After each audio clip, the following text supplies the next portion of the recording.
What's up YouTube, PokePrimer here, ready to deliver you our Week 4 battle in the PFL Minor League here on the channel. We are the Pyrite Piloswines. We are currently sitting at 3-0 with a plus 16 differential, which is absolutely insane. But we've had it pretty easy so far, and I think we're probably going to have one of our toughest battles to date against Toasty and Deadpool's Aerodactyl. I think. Something like that. It's a weird name, I don't understand it, but whatever. But her team was absolutely terrifying to prep for and really, really hard to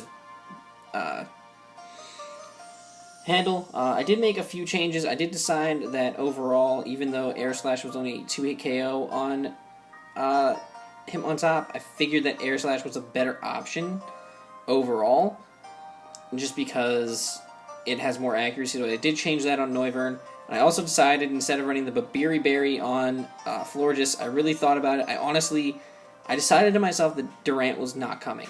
I decided 100% in my mind Durant was not coming to the matchup, so I took the barrier off and just put on leftovers. So that's the only changes that there really are for the matchup. Other than that, the team remains the same. We decided to bring our Mega Lopunny, Skuntank, Florges, Swampert, Thundurus, and Noivern. As you can see, that Toasty actually didn't bring the Mega Aerodactyl, which was kind of surprising, but she does bring the Gengar, the Hydreigon, the Aromatisse, Fortress, Milotic, and the Mienshao.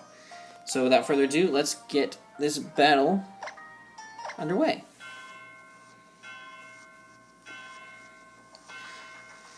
So Toasty is issuing the challenge, and she leads with Mr. Flinch, the Mienshao.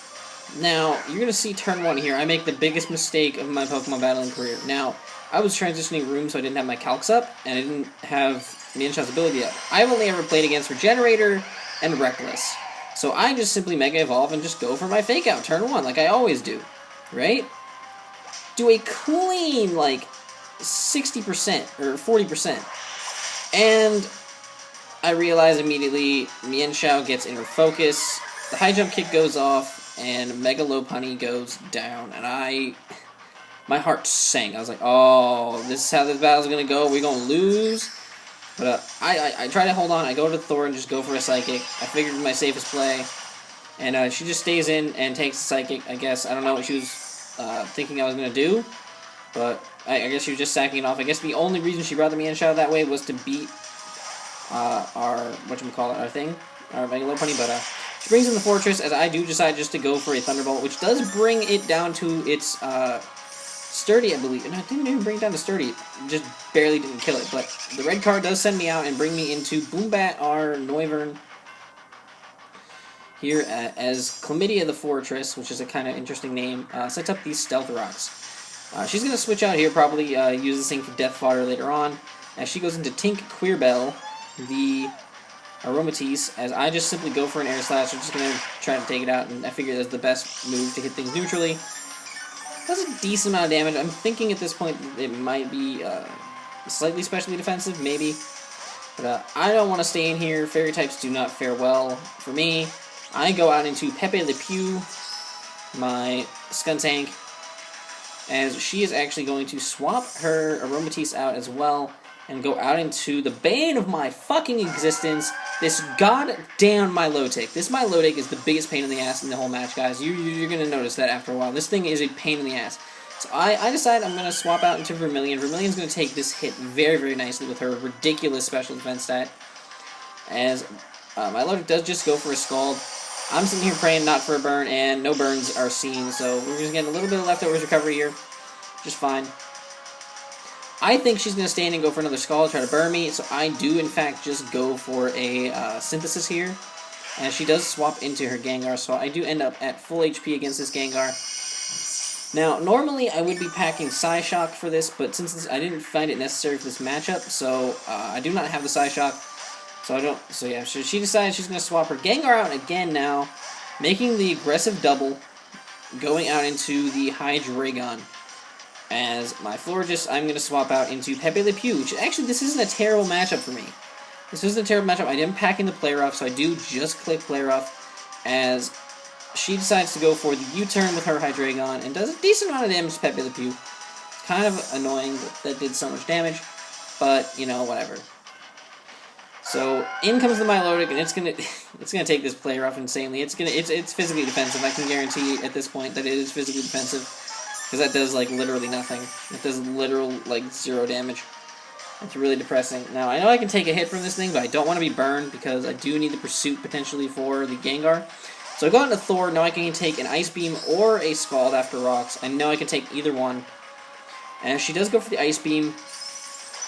And lo and behold, ladies and gentlemen, she gets the freeze. At this point, I just decide, you know what, fuck it. I'm just going to sack off Thor.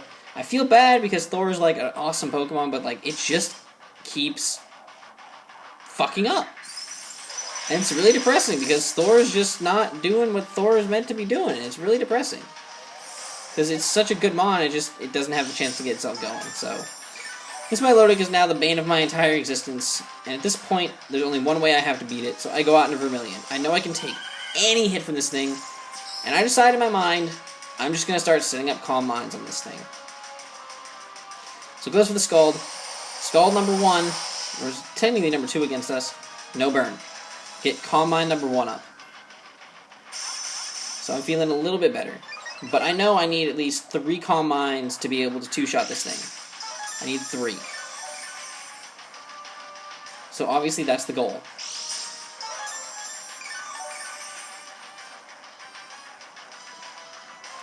So this gets to be a little bit of a longer match here. So we're just going to keep trading Scalds and Calm Minds and whatnot. So I'm up to +2 now.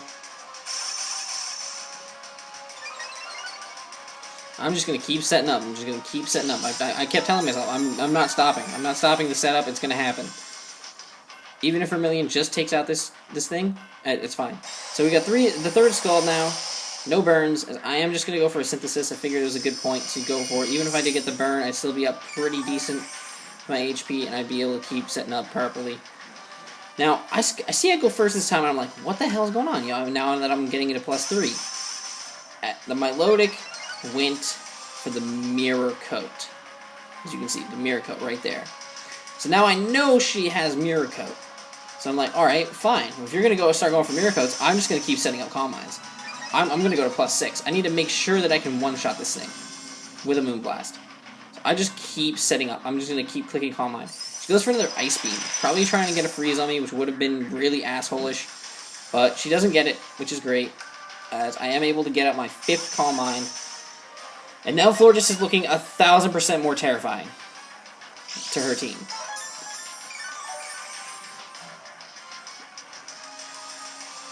Now I go for my last Calm Mind, as she goes for another Mirror Coat. So I am here sitting at +6 beautifully. Beautifully sitting at +6. Now I decide, since there's a chance, if I had low rolled, the Moonblast does a minimum of 97%. 97 to 113. If I min rolled, I wouldn't have been able to kill it, and I would have died to a Mirror Coat. So I decided to go for the HP Fire first to do a little bit of chip damage, about 15 to 20% or so, something like that. Just get that chip damage on it so I can guarantee the KO with Moonblast. So I do just fire from Moonblast here. She decides to switch out and preserve this thing. Goes out into Gengar. Now, look at this insanity. I know Gengar's frail as fuck, but it does resist it. Gone. I don't believe the crit mattered. I crit there. I don't believe the crit mattered, but holy shit. Gengar is gone. That's 1 kill for Florges. And we are just sitting pretty. There's nothing really on her team that scares me. Fortress comes out. I know I'm fast on this thing. I just clicked the HP Fire just for the fuck of it. So, I mean, I brought it for the Fortress. I might as well use it for the Fortress. Get a crit on it. Completely irrelevant crit, but whatever. And I'm just getting all this HP back. All of it back. It's beautiful. It's lovely HP. Back comes the Milotic, and now I click the Moonblast button and hope and pray that I wasn't wrong in saying that she's full physically defensive, and the Milotic goes down. There's 3 kills for Florges already, and Florges is in the sweep. She's diving deep in the sweep. Vermilion, the founder of the Fairy Tail Guild, is running through this team. A Moonblast for this Aromatisse? Get the fuck out of here, Aromatisse. Get out of here. That's 4 mons down by Florges' beautiful hand. And we all know that a Hydreigon doesn't appreciate a Moonblast. A neutral Moonblast from anything.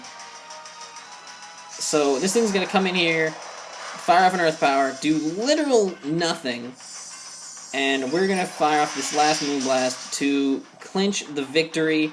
A 4-0 victory against Toasty and Deadpool's Aerodactyls. And that currently puts us at 4-0 with a plus 20 differential. That's crazy. That is absolutely insane. So I'm really, really excited. I will never forget about the ability Inner Focus ever again, because it completely counters the way Mega Lopunny gets Mega Evolved. It completely shuts it down. So I will never forget that ever again. But definitely great game to Toasty. Really, really well played matchup. Yeah, so that's it for that.